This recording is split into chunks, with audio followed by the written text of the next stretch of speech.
breaking story we're following for you on SportsCenter. Team USA is looking for a new man. After 5 seasons, U.S. Soccer firing head coach of the men's national team, Bob Bradley, today. Bradley able to lead the Americans to the round of 16 at the World Cup in South Africa in 2010, but the team's recent struggles have brought an end to Bradley's run. Since taking over as coach of the national team in 2007, Bradley led the club to a 43-25-12 record. Under his guidance, the U.S. won the 2007 Gold Cup and reached the final of the 2009 Confederations Cup, the Americans' first ever appearance in a FIFA final.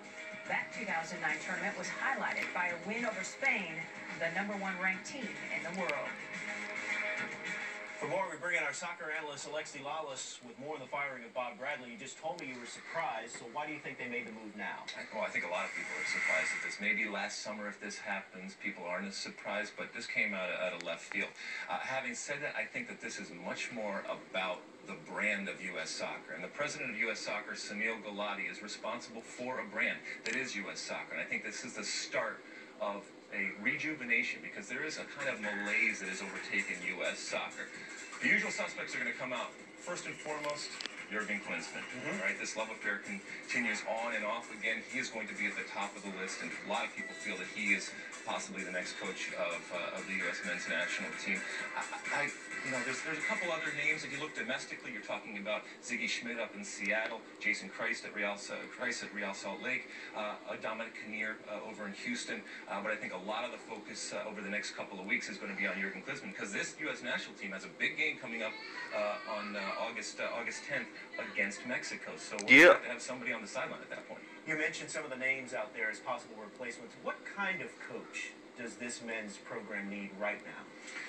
I think it needs a rock star, to be quite honest with you. I think that if you look at the U.S. Soccer Federation right now, U.S. men's national team, the senior team has no coach. Under 23s has no coach. Under 20s has no coach. Under 17s, these are teams that have flared out. And I think that there's a recognition right now that you need somebody that's going to come in, certainly provide an injection of energy into the program, and really look at it. And I think what Sunil Gulati is doing by this first step, and I don't think it's necessarily the only step that he's going to take, is really looking at the program as a whole, how they're going to go about it, what are they going to look like, and having somebody in there that can articulate, this is what we are going to look like going forward. Bob Bradley did a tremendous amount for U.S. soccer on and off the field. If you just look at the record, I think this is also an accumulation of a pretty bad year in terms of individual moments and lost opportunities. You're talking about losing out on the World Cup bid. Right. You're talking about even the women's final. The U.S. gets to the round of 16 and fails to get through against a game in Ghana, and then losing to